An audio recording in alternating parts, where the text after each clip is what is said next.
Hello बच्चों, अगर आपको ये वीडियोस पसंद आ रही हैं, अगर आपको हमारा पढ़ा गया मैथ्स समझ में आ रहा है तो इन वीडियोस को लाइक कीजिए, अपनों के साथ शेयर कीजिए और सब्सक्राइब कीजिए और बेल आइकन को जरूर प्रेस कर दीजिए जिससे कि आने वाली वीडियोस का नोटिफिकेशन आपको मिलता रहे। ठीक है, थैंक यू। हेलो बच्चों, देखिए पिछले सेशन में हम लोग नंबर सिस्टम पढ़ रहे थे, उसके बारे में सब कुछ आपको जो बेसिक कॉन्सेप्ट था वो आपको बता दिया गया था। हमने एक्सरसाइज 1.3 की थी, उससे आगे आज 1.4 करते हैं। लेकिन नया इसमें कुछ नहीं है, केवल वही नंबर लाइन पे हमें डेसिमल नंबर्स को शो करना है और उसके लिए एक मेथड इन्होंने दिया है, मैग्नीफायर मेथड।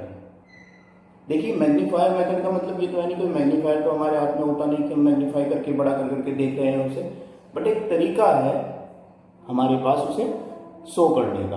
बस केवल इसे समझिएगा कैसे करते हैं इसे। हम कर रहे हैं एक्सरसाइज 1.4 की बात। देखिए पहले समझिए इसे। मान लीजिए आपको कोई एक डेसिमल नंबर दे रखा है, जनरली ये काम आपने करा भी है। मैं एक नंबर लेके चलता हूँ 1.7 और आपको कहा जाता है इसे नंबर लाइन पे शो कीजिए, तो आप वही नंबर लाइन बनाया करते थे, 0 1 2 3, 1 हुआ, 2 हुआ, 3 हुआ, इधर माइनस के नंबर -2 एंड सो ऑन, इस तरीके से। तो यहां पर आपको क्लियरली दिखाई दे रहा है कि 1.7 जो है वो 1 से तो बड़ा है और 2 से छोटा है। तो ऐसी कंडीशन में इसका मतलब आपको 1 और 2 के बीच में कहीं ना कहीं पड़ रहा होगा।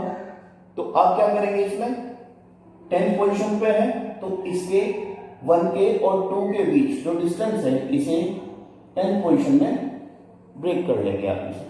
1 2 3 4 5 6 7 8 9 इस तरीके से, ठीक। और इसमें से कितने पार्ट्स आपको चाहिए, 7। तो 1 2 3 4 5 6 7, ये आपका 1.7 हो गया। ठीक है, इसी तरीके से आपने फ्रैक्शन को भी किया है। फ्रैक्शन में अगर आपको दे दिया जाता है कि मान लीजिए 5.3 दे दिया गया आपको, तो ये लगभग 1.6 एंड सो ऑन बन रहा है। आगे 1.6 बन रहा है तो वही डेसिमल में आप इसे कन्वर्ट कर सकते थे या मिक्स फ्रैक्शन में बदल के 1 प्लस में या 1 कॉन्सेस 2/3 इस तरीके से किया करते थे। 1 तो कंप्लीट हो गया आपके पास और फिर इसके आप 3 पार्ट्स करते थे। जितने डिनोमिनेटर हुआ करता था 3 पार्ट्स आप इसमें डिवाइड किया करते थे और उसमें से 2 पार्ट्स आप ले लिया करते थे। ये आपका पहला प्रोसेस था जब आप फ्रैक्शन को नंबर लाइन पे शो किया करते थे। यहां पर है डेसिमल नंबर्स। अब अगर डेसिमल नंबर डेसिमल के बाद 1 डिजिट से आगे आ जाए तो क्या करना है। अब देखिए इसी नंबर को हम आगे बढ़ाते हैं। ये नंबर अगर होता आपके पास 1.76 और आगे बढ़ गया नंबर, तो अब ये नंबर आपका देखिए 1.7 से तो बड़ा है और 1.8 से छोटा है, ठीक है ना, इसके बीच में है। तो यहां पर अगर ये 1.7 था तो इससे अगले वाला पॉइंट जो होगा ये 1.8 होगा, ठीक है ना। तो अब हम मैग्नीफाई करके जो इसके बीच की डिस्टेंस है इसे बड़ा करते हैं अगले स्टेप में। इसे हमने क्या करा, वही नंबर लाइन ली, ठीक है। नंबर लाइन पे आपने यहाँ पे 1 लिख दिया और उसके बाद आप इसे शो करते चले गए। यहाँ पे हमने लिया ये 1.7 और यहाँ पे मैग्नीफाई करके 1.8। ये जो 2 पॉइंट्स थे आपके, इन्हें आपने बड़ा करके शो कर दिया है। इस तरीके से आप दिखा देते हैं कि ये मैग्नीफाइंग लेंस इसके ऊपर लगा हुआ है। इसे दिखाने की आपको कोई आवश्यकता नहीं है, आप केवल ये पॉइंट शो कर दें तो भी ओके है, कोई दिक्कत नहीं है। अब फिर इससे आगे ये अगर इसके कंपैरिजन में लें तो 10th पोजीशन पे है, तो इसके फिर से आपको 10 पीस करने पड़ेंगे। 1 2 3 4 5 6 7 8 9, ठीक है, 10th हो गए। इसमें से कितने हिस्से आपको चाहिए, 6 आपको चाहिए। तो 1 2 3 4 5 6, ये आपका यहाँ पे 1.76 हो गया। ठीक है। इससे अगला पॉइंट इसी तरीके से ये, अगर इसकी मैं बात करूं, ये हो गया 1.77 हो गया। इससे आगे अगर मैं डिजिट बढ़ाता हूं एक और, इसमें डिजिट मैंने बढ़ा दी 1.767 ले लिया, ठीक। अब क्लियरली आपको दिखाई दे रहा है कि ये नंबर जो है 1.76 से तो बड़ा हो गया और ये 1.77 से छोटा हो गया। तो अब फिर अगले स्टेप में क्या करना है आपको, फिर से इन दोनों पॉइंट्स को जिन पर मैंने एरो लगाया है इन्हें फिर से मैग्नीफाई करना है। वही नंबर लाइन आपने बनाई। अब की बार क्या करेंगे आप, इधर ये नंबर है जो भी कुछ है, ठीक है। मैग्नीफाई आपने किसे किया है, मैग्नीफाई इन दो नंबर्स को किया है। तो इसे तो आपने लिख दिया 1.76 और इसे आपने लिख दिया 1.77, ठीक। और फिर ये इसके कंपैरिजन में 10 पोजीशन पे है तो 10 की स्पेस से कर लीजिए। 1 2 3 4 5 6 7 8 9 10 हो गए, ठीक। और आपको कितने चाहिए, इसमें 7 चाहिए। तो 1 2 3 4 5 6 7, ये आपका 1.767 हो गया। इससे अगला पॉइंट फिर आपका 1.768 हो जाएगा। और इससे आगे डिजिट बढ़ती है तो फिर आप उसे वही मैग्नीफाई करके इसी तरीके से आप दिखा देंगे। आगे तक करते चलिए, उतने स्टेप आपके बढ़ते चले जाते हैं। यानी कि अगर डेसिमल प्लेस पे डिजिट 1 है तो एक ही स्टेप में काम चलेगा, 2 है तो 2 स्टेप में काम चलेगा, 3 है तो 3 स्टेप आपको चाहिए होंगे। इस तरीके से हम इन्हें मैग्नीफाई के थ्रू दिखा देते हैं, नंबर लाइन पे शो कर देते हैं। तो आपको बस इस बात का ध्यान रखना है कि जो नंबर आपसे पूछा जा रहा है वो नंबर किन दो रियल नंबर्स के बीच में पड़ रहा है, ठीक है ना। किन दो डेसिमल नंबर के बीच में वो पड़ रहा है। Is that clear. अब क्वेश्चंस पे आते हैं। आसान क्वेश्चन है, करते हैं, देखिए पहला ही क्वेश्चन इसका।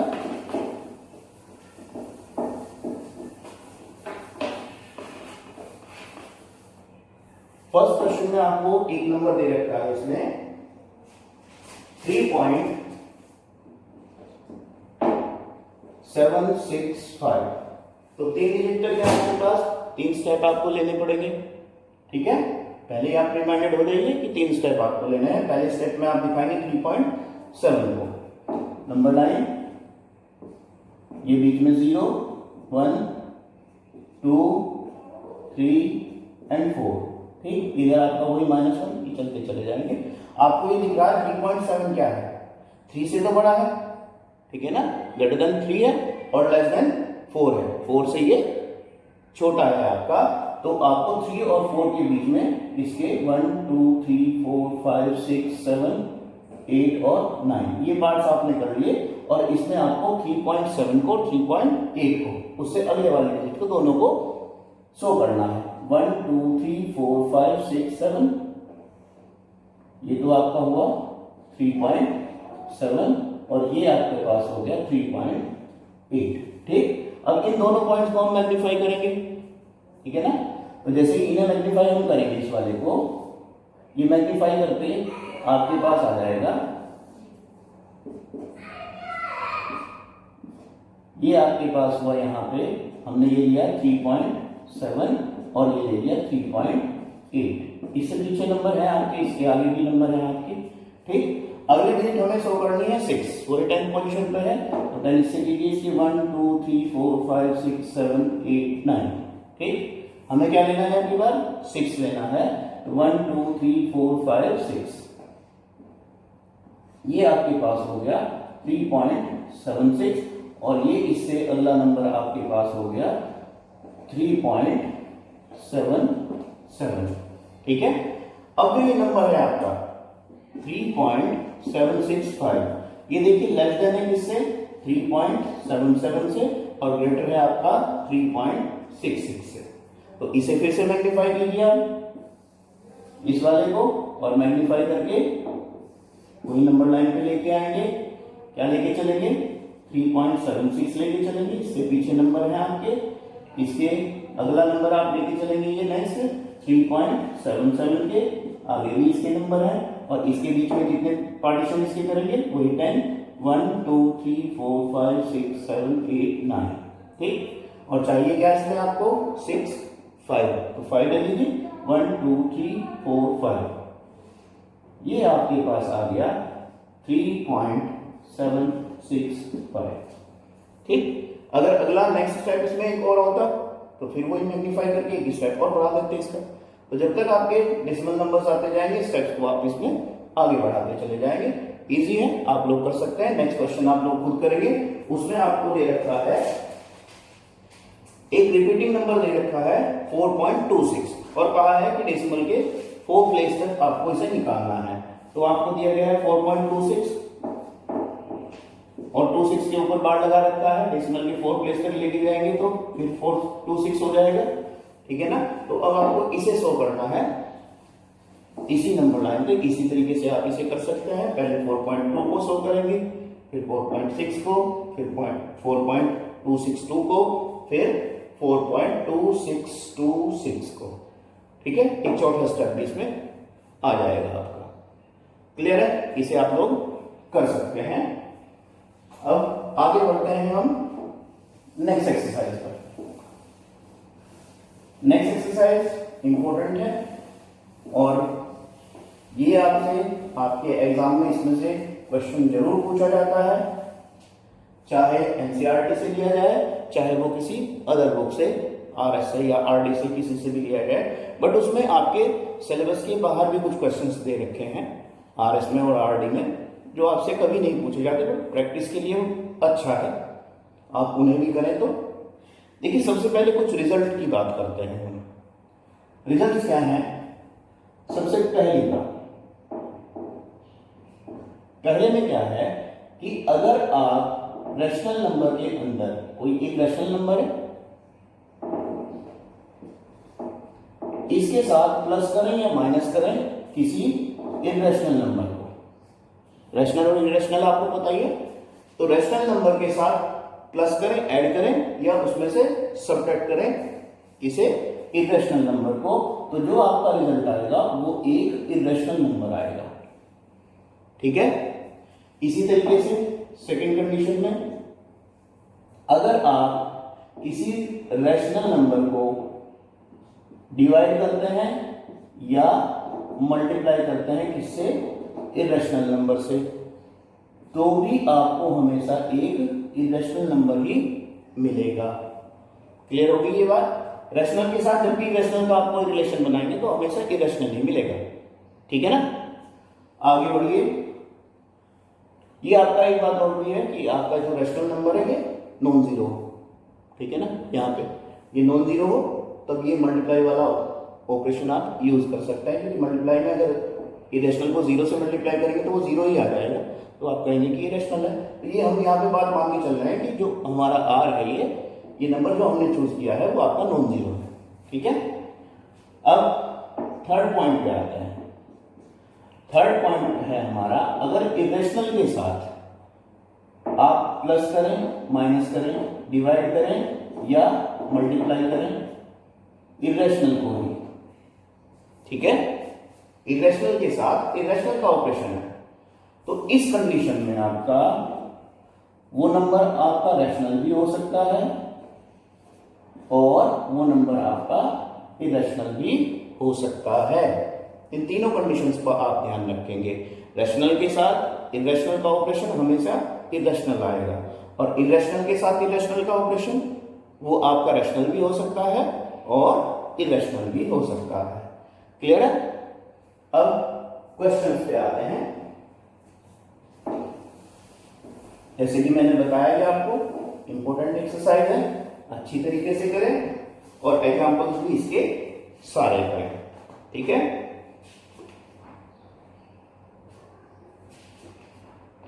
एक्सरसाइज पे आते हैं 1.5 पे। एक्सरसाइज 1.5, इसमें पहला ही क्वेश्चन आपको दे रखा है, classify the following numbers as rational और इरेशनल। आपको बताना है कि ये रैशनल होंगे या इरेशनल होंगे। अभी अभी मैंने जो रिजल्ट्स आपको लिखवाए थे उससे आप आइडेंटिफाई कर सकते हैं। फर्स्ट क्वेश्चन में ही पहला पार्ट आपको दे रखा है 2 माइनस में रूट 5। तो ध्यान दीजिए ये तो आपका एक रैशनल नंबर है और इसमें से सब्ट्रैक्ट कर रहे हैं आप इरेशनल नंबर को, तो रिजल्टेंट क्या होगा इसका? Irrational number. ठीक। सेकंड में आपको दे रखा है 3 + 1√23 और माइनस में √23 दे रखा है। देखिए ये नंबर आपका इरेशनल है और ये भी नंबर आपका इरेशनल है, तो मे बी रैशनल और इरेशनल दोनों में से कुछ भी हो सकता है, तो हमें भी सॉल्व करके देखना पड़ेगा फिर। ठीक है ना, अगर दोनों ही इरेशनल नंबर्स का क्वेश्चन है तो हमें सॉल्व की जरूरत पड़ेगी, सॉल्यूशन करना पड़ेगा। तो अकॉर्डिंग टू फर्दर सॉल्यूशन जो भी रिजल्ट आएगा तो वो हम बोलेंगे कि ये रैशनल है या इरेशनल है। तो सॉल्व करते हैं चलिए इसे। 3 + √23 और माइनस में √23 दोनों सेम नंबर है, सब्ट्रैक्ट होने पर 0 हो जाएंगे, तो बचेगा क्या आपके पास 3, और 3 क्या है आपका? एक रैशनल नंबर है। ठीक है, आर का मतलब हम यहाँ पे रैशनल ले रहे हैं, रियल नहीं। रियल तो दोनों ही है, रैशनल भी और इरेशनल भी। आर से हम यहाँ पे डिनोट कर रहे हैं रैशनल नंबर को। ठीक है, शॉर्ट में लिखने के लिए। आगे बढ़ते हैं।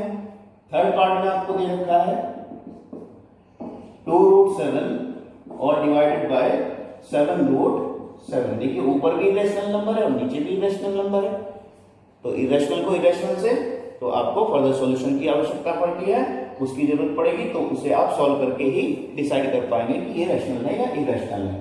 देखिए जब डिवाइड करेंगे, ये तो कॉमन नंबर है आपका कट जा रहा है, आपके पास बचा है 2/7 जो कि आपका एक रैशनल नंबर है। फिर फोर्थ पार्ट पे चलते हैं। फोर्थ में आपको दे रखा है 1/√2। देखिए एक रैशनल नंबर को इरेशनल नंबर से डिवाइड किया जा रहा है, तो क्या बनेगा? ये आपका एक इरेशनल नंबर आएगा। यही तो बताया था कि रैशनल का और इरेशनल का जब भी ऑपरेशन होगा, चाहे मल्टीप्लाई हो, चाहे डिवाइड हो, चाहे ऐड हो, चाहे सब्ट्रैक्शन हो, क्या आएगा? इरेशनल नंबर आपको मिलेगा। फिर फिफ्थ में दे रखा है इंपॉर्टेंट 2π।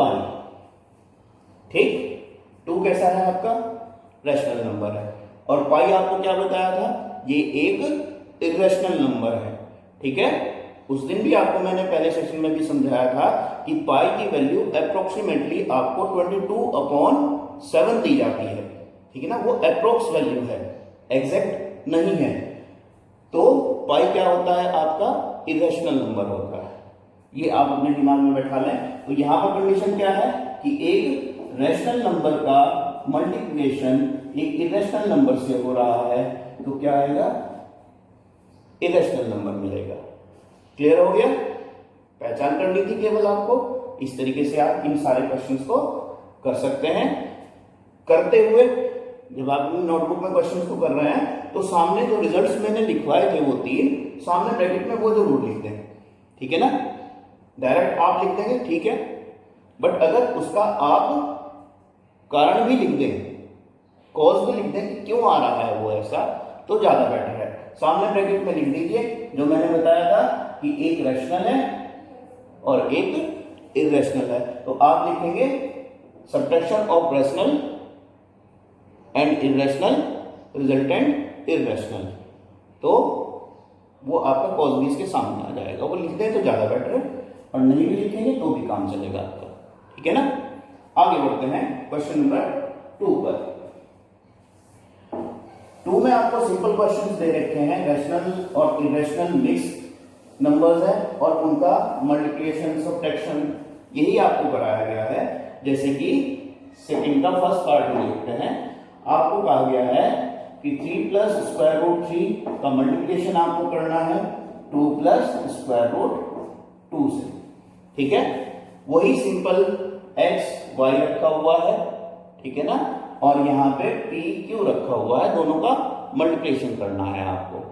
जिन न्यूमेरिक नंबर्स का मल्टीप्लिकेशन कर सकते हैं उन्हें करेंगे, जिनका नहीं कर सकते उन्हें एज इट इज रखेंगे। देखिए कैसे, पहले हम इस 3 की मल्टीप्लाई पूरे में करेंगे, तो 3 × 2 + √2, इस 3 के साथ में पूरा जाएगा।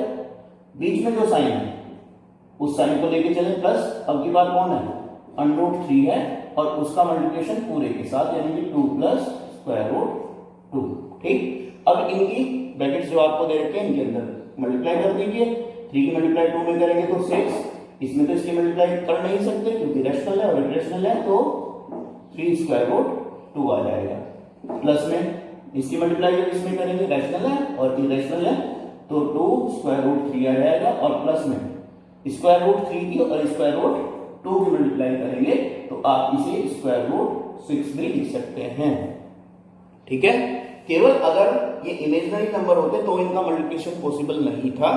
अब क्योंकि ये इरेशनल नंबर्स हैं, इमेजिनरी नहीं है, रियल है दोनों के दोनों ही, स्क्वायर रूट 3 भी और स्क्वायर रूट 2 भी रियल नंबर है, इरेशनल भले ही है, तो इनकी मल्टीप्लिकेशन हम कर सकते हैं। अगर ये इमेजिनरी होते दोनों नंबर तब हम इनकी डायरेक्टली इस तरीके से मल्टीप्लिकेशन नहीं कर सकते थे, यानी कि ये आपका स्क्वायर रूट -3 होता और ये आपका स्क्वायर रूट -2 होता, तब आप इनकी मल्टीप्लाई नहीं कर सकते थे। Is that clear? तो ये आपका आंसर हो गया। इतना ही काम करना था बस इसमें, केवल मल्टीप्लिकेशन वाला है। आगे बढ़ते हैं क्वेश्चंस में।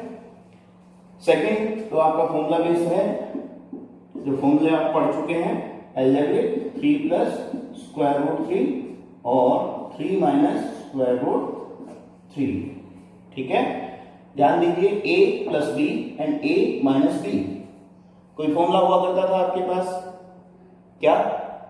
a plus b, a minus B, A square minus b square. तो a की जगह कौन रखा हुआ है? 3, इसका स्क्वायर करेंगे, माइनस में b की जगह कौन रखा हुआ है?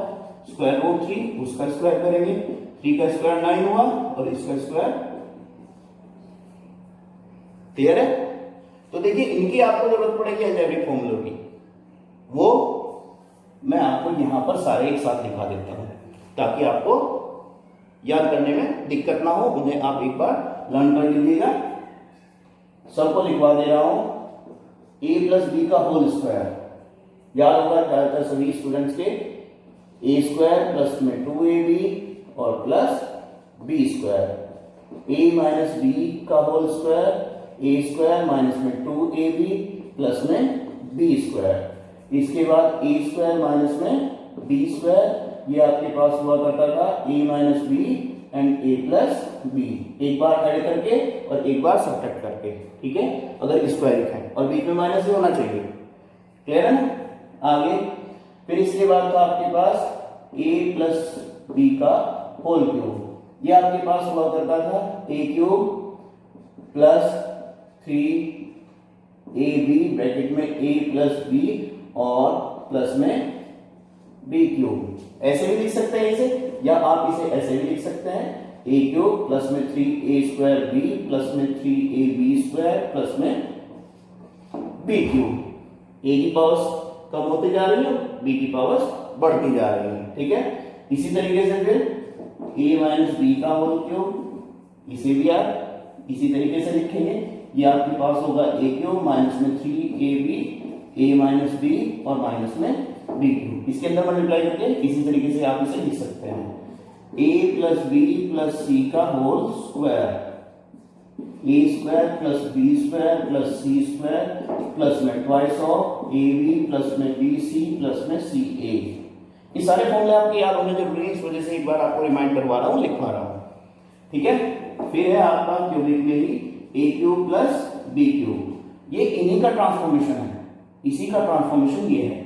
ठीक है, क्योंकि यहां से देखिए आप इसकी वैल्यूज निकाल सकते हैं, ये आपके पास डायरेक्टली आप इसे लर्न कर लें तो ज्यादा अच्छा है। a plus B, A square plus B square minus में A B, A cube minus B cube, A minus B, A square plus B square plus A B.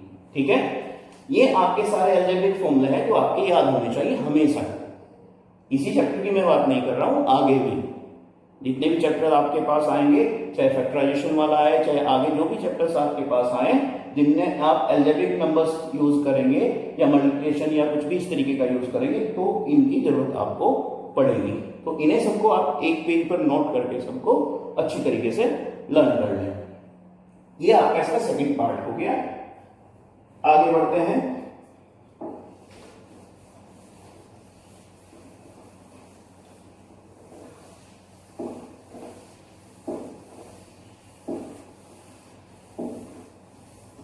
आगे देखिए, इसी तरह के क्वेश्चन से फिर आगे आपके कर सकते हैं आप। जैसे नेक्स्ट आपको दे रखा है square root 5 plus square root 2 का होल स्क्वायर। अभी मैंने आपको a प्लस बी के होल स्क्वायर का आपका फॉर्मूला लिखवाया है, उसे आप उसी के अकॉर्डिंग एक्सपेंड कर सकते हैं और सॉल्व कर सकते हैं।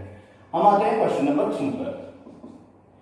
3 पर ये कह रहा है recall pi is defined as a ratio of circumferences and circle diameter of a circle. ठीक, हम डिफाइन करते हैं पाई को c अपॉन d की फॉर्म में। ठीक है, अब इसमें ये कह रहा है seems the contradict that the fact that pi is irrational. इससे ये महसूस हो रहा है आपको p अपॉन q की फॉर्म में लिखा हुआ है, इससे महसूस आपको क्या हो रहा है कि ये तो एक आपका रेशनल नंबर है p अपॉन q, तो फिर इसे इरेशनल क्यों कहा गया। ठीक है, देखिए ज्यादातर क्वेश्चंस में क्या होता है, आपको डायमीटर दी हुई होती है और उस डायमीटर के सपोर्ट से आप सर्कमफ्रेंसेस निकाला करते थे।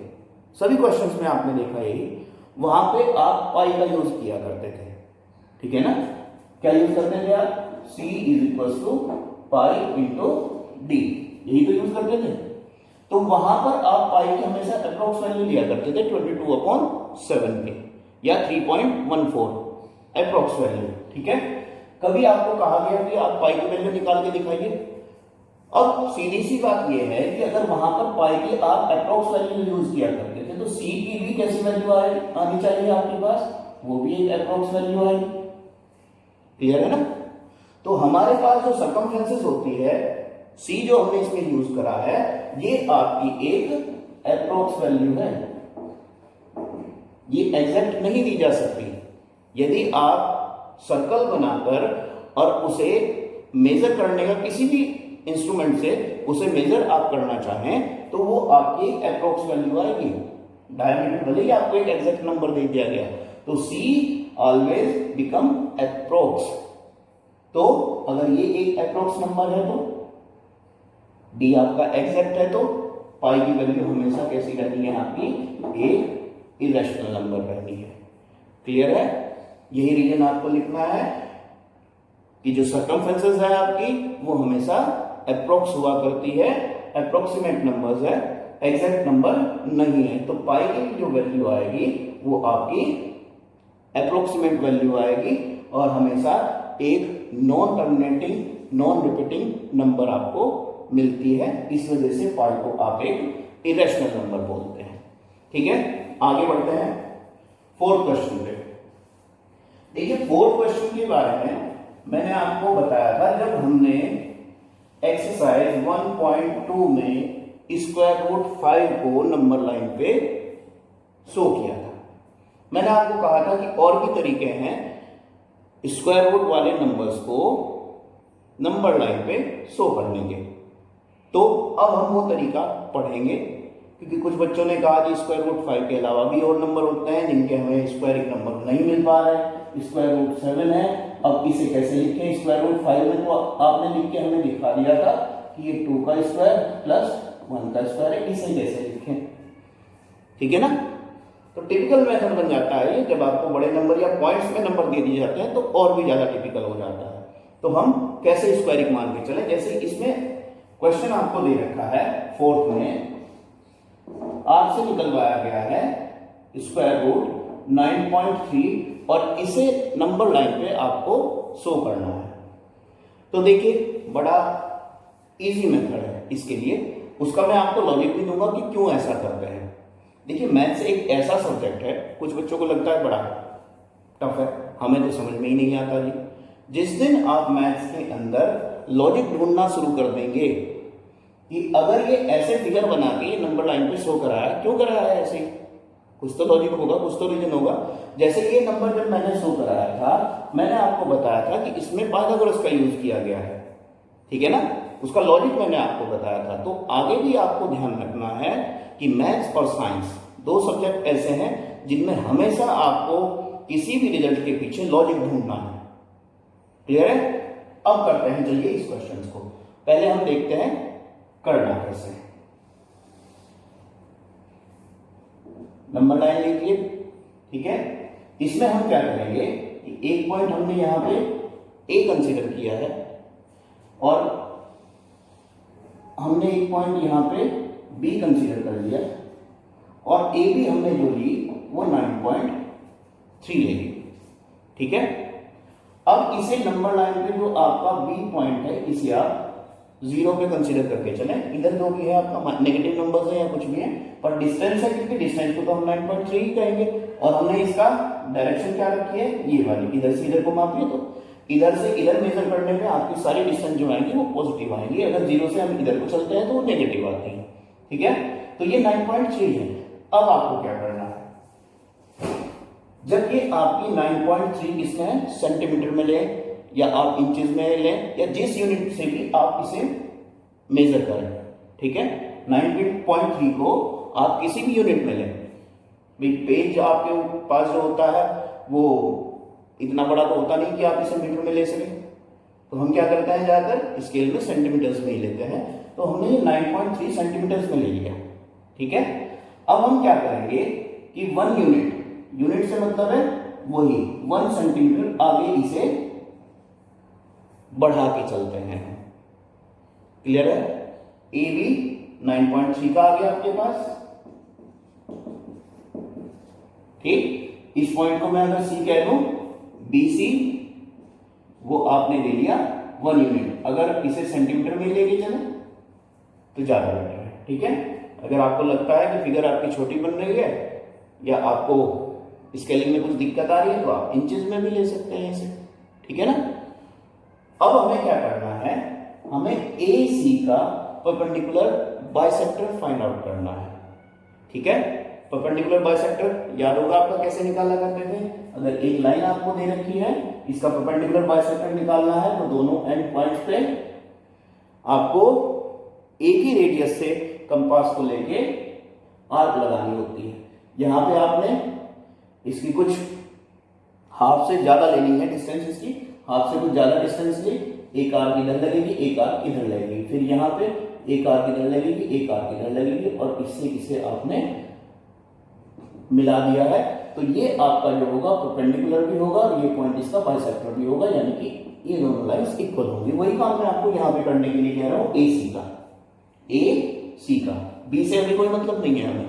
ठीक, सबसे पहले कंपास को आपने ए पर रखा और कुछ मिड से आगे तक की दूरी अप्रोक्स, हमें नहीं पता मिड पॉइंट क्या है, पर क्या है कि कुछ थोड़ी सी ज्यादा डिस्टेंस लेके चलेंगे, क्योंकि अगर आपका कंपास मिड से पीछे रह गया तो ये आर्क एक दूसरे को इंटरसेक्ट नहीं करेंगी, काटेंगी नहीं।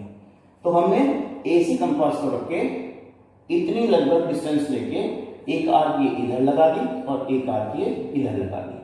अब सी पॉइंट पे रख के उसी डिस्टेंस से आपको उस डिस्टेंस को जो आपने कंपास में ले रखी है उसे डिस्ट्रॉय नहीं करना है आपको। अब हमने कंपास को सी पर रखा और सी पर रख के इधर और इधर ये आर्क लगा दी। ठीक है, अब स्केल से इन दोनों पॉइंट को, दोनों इंटरसेक्टिंग पॉइंट जो है, इन्हें आपने मिला दिया। ठीक है, क्लियर है यहां तक। अब ये आपके पास मिड पॉइंट्स आ गया इसका ए सी का। ठीक है, इसे नाम दे दिया मैंने ओ दे दिया, चलिए ठीक, इसे हमने मिड पॉइंट को ओ नाम दे दिया है। अब आप क्या करेंगे कि कंपास के अंदर यहां से यहां तक की रेडियस लेके, ये डिस्टेंस लेके, ठीक, एक सेमी सर्कल बना दीजिए जो ए से और सी से मिलेगा जाके, क्योंकि ए और सी का ही मिड पॉइंट था ये आपका। ठीक है, अब बस हमको करना क्या है कि जो आपका बी पॉइंट था, ठीक, इस बी पॉइंट पर आपको एक परपेंडिकुलर लाइन ड्रॉ करनी है अपवर्ड, यानी कि जिधर को आपने सेमी सर्कल बनाया है। ठीक है ना, यहां पर आपको ये ड्रॉ करनी है, ये हमने ले ली बी एम ले ली। तो ये जो अब बी एम आई है ये खुद ब खुद ही स्क्वायर रूट 9.3 के इक्वल आएगी।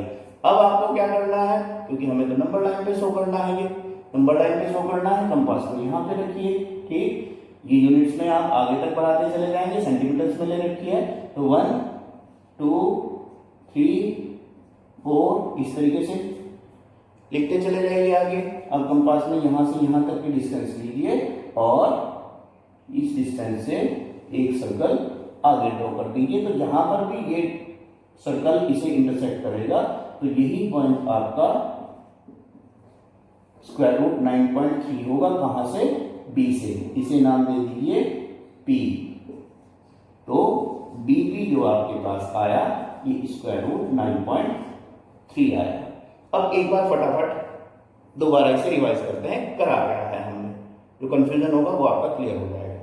सबसे पहले हमने ए बी एक लाइन ड्रॉ कर लेनी है, ठीक है, और ए बी के बीच की जो डिस्टेंस है वो आपकी 9.3, जो भी स्क्वायर रूट के अंदर नंबर आपको दे रखा है, 5 दे रखा है, 7 दे रखा है, कुछ भी दे रखा है आपको, आपने ये कर लेना है, ठीक है। ए बी आपने जो स्क्वायर रूट के अंदर एक आपका नंबर दिया हुआ होगा उतने की लाइन आपको ड्रॉ कर लेनी है। इसके बाद इधर वाले एंड पॉइंट जो आपने बी माना था उससे 1 यूनिट आगे बढ़ जाना है, यानी कि 1 सेंटीमीटर आगे बढ़ जाना है, ठीक। उसके बाद जो आपके पास ए सी आ गया, इसका आपको परपेंडिकुलर बाइसेक्टर करना है, जो मैंने कंपास से करना आपको बताया। परपेंडिकुलर बाइसेक्टर होते ही आपको मिड पॉइंट मिलेगा, जो आपको ये मिड पॉइंट मिला, इससे यहां तक की डिस्टेंस लेंगे या इससे सी तक की, क्योंकि यहां पर क्या है ओ ए इज इक्वल टू ओ सी के है, मिड पॉइंट है। तो यहां से कंपास में डिस्टेंस लेके आपने एक सेमी सर्कल ड्रॉ कर लिया जो ए को और सी को इंटरसेक्ट करेगा, जाके उन एंड पॉइंट पे जरूर जाएगा।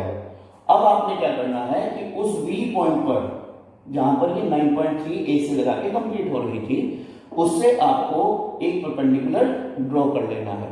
परपेंडिकुलर आप कंपास से करना जानते हैं, चाहे तो आप डी से भी कर सकते हैं। कंपास से करने का तरीका क्या था, यहां पे कंपास रखा, ये आपने आर्क लगा दी, फिर उसी से इसी ये आर्क लगाई थी, यहाँ पे कट किया, ये 60 का एंगल बनेगा, यहाँ पे कट किया, ये 120 का बनेगा, इन दोनों का बाइसेक्टर करेंगे तो ये 90 का एंगल बन जाएगा आपका। यहाँ से इस पॉइंट को मिला दीजिएगा, 90 होगा। फिर यहाँ से यहाँ तक की डिस्टेंस कंपास में लेके और इसे आगे ड्रॉ कर देना है, जहां पर ये सर्कल इसे लाइन को हमारी काटता है, वो आपकी जो बीपी होगी वो स्क्वायर रूट 9.3 की ही आएगी, ठीक। अब हम बात कर रहे थे लॉजिक की कि ऐसा क्यों होता है, ठीक है। अब हम इसे वेरिएबल में समझने की कोशिश करेंगे, क्योंकि हमने अभी अभी आपको कुछ अलजेब्रिक फॉर्मूले लिखवाए हैं, उन्हीं के अकॉर्डिंग हम इसे समझने की कोशिश करेंगे कि ऐसा होता क्यों है। ये तो आपको समझ में आ गया होगा। अब स्क्वायर रूट के अंदर कुछ भी रखा हुआ हो आपको, जैसे आपने रूट 7 की बात करी थी, रूट 7 भी रखा हुआ हो तो वही ए बी 7 भी लेंगे, 1 सेंटीमीटर आगे बढ़ेंगे, परपेंडिकुलर बाइसेक्टर करेंगे, सर्कल ड्रॉ करेंगे, इससे परपेंडिकुलर उठाएंगे, फिर सर्कल ड्रॉ करेंगे, रूट 7 की वैल्यू यहाँ पे शो हो जाएगी। क्लियर है? तो कोई भी नंबर हो इस तरीके से आप कर सकते हैं। आते हैं इसके लॉजिक के ऊपर, ऐसा होता क्यों है, ठीक। हम मान के चलते हैं कि हमसे स्क्वायर रूट एक्स की वैल्यू निकलवाई जा रही है, ठीक है। स्क्वायर रूट एक्स को आप अगर अलजेब्रिक फॉर्म में लिखना चाहते हैं तो आप इसे ये भी लिख सकते हैं x + 1 अपॉन में 2 का स्क्वायर और माइनस में x - 1 अपॉन में, या ये क्या किया जी आपने, देखिए फॉर्मूला रख के देखिए इसे,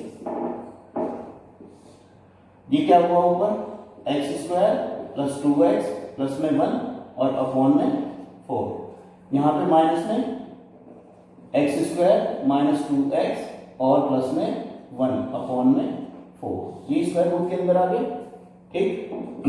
अब देखिए जब हम इन्हें सब्ट्रैक्ट करेंगे, सब्ट्रैक्ट करने में बीच में माइनस साइन है तो ये सबके साइन चेंज कर देगा। यहाँ पे अंदर क्या बचा के x² से तो x² कट रहा है, 1 से ये 1 कट रहा है, यहाँ पे 2x है और यहाँ पे माइनस की, ये इसे प्लस कर लेगा, प्लस के 2x, यानी कि यहाँ पर हमारे पास 4x बचे और एलसीएम कितना था, 4 था। तो अगर अब इसे सॉल्व करते हैं तो स्क्वायर रूट x ही तो आता है। यही लॉजिक हमने उस क्वेश्चन में यूज किया था। देखिए आपको मैंने क्या कहा था कि सबसे पहले ए बी जो थी वो हमने x बना ली, जितनी भी दे रखा है स्क्वायर रूट के अंदर उतनी मेजर हमने लेके इसमें ए बी यहां पे ड्रॉ कर ली। इसके बाद इससे आगे आपको 1 यूनिट बढ़ना था, 1 यूनिट बढ़ते ही क्या हुआ, ये x + 1 हो गया, ठीक है ना। फिर इसका मिड पॉइंट आपको निकालना था, ये निकाल दिया आपने मिड पॉइंट, तो अब ये क्या हुआ, ये टोटल यहां से यहां तक x+1 था, और जब आपने मिड पॉइंट निकाल दिया तो ये डिस्टेंस या ये डिस्टेंस कितनी हो गई, x+1 हो गई। इसे मैं अगर O कहूं तो AO is equal to O CK is equal to x+1 upon में 2k। आधी हो गई कि नहीं इसके, ये पूरी कितनी थी, x+1 थी, और इसका मिड पॉइंट क्या हो गया, x+1 का हाफ हो गया। ठीक है, क्लियर है। अब इसकी बात करते हैं, इस वाली डिस्टेंस की, इतने की। ठीक है, ये कितनी थी आपकी, 1 थी। ठीक है, और ये कितनी है आपकी, यहां से यहां तक, सोचिए, लेकिन यहां से यहां तक कितनी थी, टोटल x थी। ठीक, अब ये मिड पॉइंट है इसका, यहां से यहां तक कितनी थी, ये x+1 की हाफ थी। और अगर इसमें से मैं 1 माइनस कर दूं, इसे यहां से निकाल दूं, तो ये x+1 अपॉन में 2 माइनस 1, तो क्या हुआ, x-1 अपॉन में 2 हो गई, यानी कि O भी मेरे पास कितनी हुई, ये हो गई। ठीक, अब जब आप इससे एक सेमी सर्कल ड्रॉ करते थे, ये किया आपने, सॉरी, ये सेमी सर्कल आप ड्रॉ करते थे इस पर। ठीक है, और ये आप ऊपर उठाया करते थे। ये डिस्टेंस कितनी अभी मैंने आपको बताई, OP x-1 आ गई, और ये डिस्टेंस, क्योंकि ये रेडियस है इस सर्कल की, और रेडियस तो हम कितनी लेके चले थे, इसके इक्वल लेके चले थे, तो ये रेडियस कितनी है इसकी, x+1 अपॉन में 2 है। ठीक है, ये हमारी यहां से x-1 अपॉन में 2 थी। इस लॉजिक को ध्यान से समझने की कोशिश कीजिए। अब फिर से वही पाइथागोरस जब हम इस्तेमाल करेंगे, तो ये परपेंडिकुलर लेंथ जो है, x जो है, ये कैसे निकाल ली थी हमने, उसमें भी ऐसे ही निकाल ली थी हमने। तो यहां पर h आपके पास आ जाएगी, या इसे मैं अगर कोई भी नाम दे दूं, जैसे b था यहाँ पे, और इस पॉइंट को यहां जहां पे इसने इंटरसेक्ट करा है इसे i कह दूं, तो bi मेरे पास हो जाएगी अंडर स्क्वायर रूट के अंदर हाइपोटेन्यूज का स्क्वायर x+1 अपॉन 2 का स्क्वायर, और माइनस में बेस का स्क्वायर x-1 अपॉन में 2 का स्क्वायर। ठीक है, और इसे सॉल्व करके क्या आया था हमारे पास,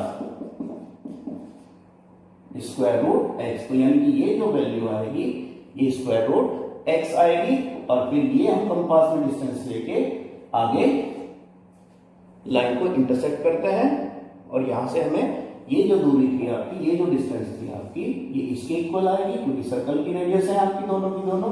तो ये वैल्यू आपकी, ये आपकी स्क्वायर रूट x के इक्वल आ जाती है। तो इस लॉजिक का हमने, या कहें कि इस एल्जेब्रिक कॉन्सेप्ट का हमने इसमें यूज किया है। क्लियर है, इसे भी आप ध्यान रखें। जरूरी नहीं है, एग्जाम में तो जरूरी नहीं कि ये करवाया जाएगा आपसे, ठीक है, बट कोई भी नंबर हो और उसका स्क्वायर रूट क्यों निकाला गया इस तरीके से, ये हमने आपको समझाया है यहाँ पे केवल, और वो एल्जेब्रिक फॉर्मूलाज की तरीके से। तो आगे बढ़ते हैं हम, आगे क्वेश्चन नंबर 5। क्वेश्चन नंबर 5 में देखिए,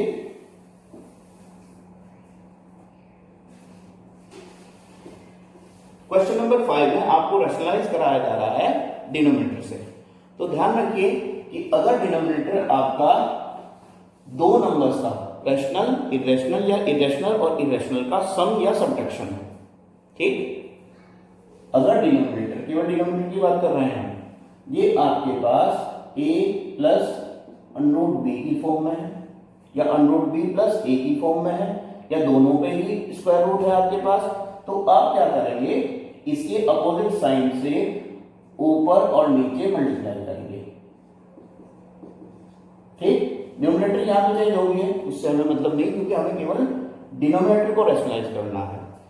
और अगर डिनोमिनेटर केवल आपका एक इरेशनल नंबर है, तो उस कंडीशन में केवल उसी इरेशनल नंबर से ऊपर और नीचे, यानी कि न्यूमरेटर और डिनोमिनेटर में मल्टीप्लाई आपको करना है। बस इस कॉन्सेप्ट का ध्यान रखना है। सारे क्वेश्चन आपके हो गए। फर्स्ट पार्ट देखिए, फिफ्थ का, आपको दे रखा है 1/√7। क्या कॉन्सेप्ट बताया आपको? अगर केवल आपको इरेशनल नंबर नीचे दे रखा है तो इसी से आपको ऊपर और नीचे न्यूमरेटर में और डिनोमिनेटर में मल्टीप्लाई करना है। ठीक है, 1 की मल्टीप्लाई तो करेंगे, कितना हो जाएगा? √7, और √7 की मल्टीप्लाई √7 का स्क्वायर हो जाएगा, और स्क्वायर है और स्क्वायर रूट है तो समाप्त हो जाएंगे। तो ये आपके पास बचा 7। इजी है। ठीक है, आगे भी क्वेश्चंस में आपको ध्यान रखना है, जब आप आगे हाई स्कूल में जाएंगे या आप इंटर में जाएंगे तो तब भी अगर आपको कहीं डिनोमिनेटर इरेशनल दिखे तो हमेशा उसका रैशनलाइजेशन जरूरी होता है। आप उसे डिनोमिनेटर को इरेशनल मत छोड़िएगा। ठीक है ना, तरीका ये आप समझ रहे हैं इसमें। इसके बाद आते हैं सेकंड पे। सेकंड में आपको दे रखा है 1/√7 - √6। ये वाला क्या करना है? इसके अपोजिट साइन से ऊपर और नीचे मल्टीप्लाई। √7 प्लस √6 से ऊपर, √7 प्लस √6 से नीचे मल्टीप्लाई कीजिए। 1 की मल्टीप्लाई इसमें करेंगे, इसकी सेट पे तो कोई फर्क नहीं पड़ेगा, तो √7 प्लस √6। ठीक है, और अपॉन में देखिए a minus b, a plus b. अभी अभी आपको अलजेब्रिक फॉर्मूला लिखवाया था, एक बार सब्ट्रैक्ट कर रहे हैं और एक बार ऐड कर रहे हैं, तो क्या हुआ करता था? a² माइनस b², यानी कि √7 का स्क्वायर माइनस में √6 का स्क्वायर। ऊपर तो आपके पास √7 प्लस √6 एज इट इज रहा, इसका स्क्वायर कर रहे हैं तो 7, और माइनस में इसका स्क्वायर कर रहे हैं तो 6। ठीक है, कौन आया नीचे? 7 में से 6 सब्ट्रैक्ट करेंगे तो 1 आ जाएगा, और 1 तो आपका इरेशनल नंबर होता है। अपॉन में 1 लिखना चाहेंगे लिख के, नहीं तो रैशनलाइज हो गया आपका डिनोमिनेटर। देखिए इसमें भी आपका डिनोमिनेटर 7 हो गया था, एक रैशनल नंबर था, यहाँ पे भी 1 आपका रैशनल नंबर हो गया। इसी तरीके के आपके क्वेश्चन है इसमें। बाकी के पार्ट आप लोग खुद करेंगे, 2 पार्ट आपके बचते हैं, इन्हें आप खुद ट्राई करेंगे। ठीक है, और एग्जाम्पल्स जरूर कर लें। ठीक है बच्चों, तो ये आपकी एक्सरसाइज 1.5 हो जाती है। ठीक है ना, अब अगले सेशन में हम इसकी लास्ट एक्सरसाइज करेंगे, जो है आपकी एक्सपोनेंट की। एक्सपोनेंट आपने कुछ पहले भी पढ़ रखा है, कुछ अब पढ़ लेंगे इसमें। ठीक है, और ये चैप्टर आपका कंप्लीट हो जाएगा, तो इंतजार कीजिए लास्ट सेशन के लिए। आज के लिए इतना ही। थैंक यू, नमस्कार।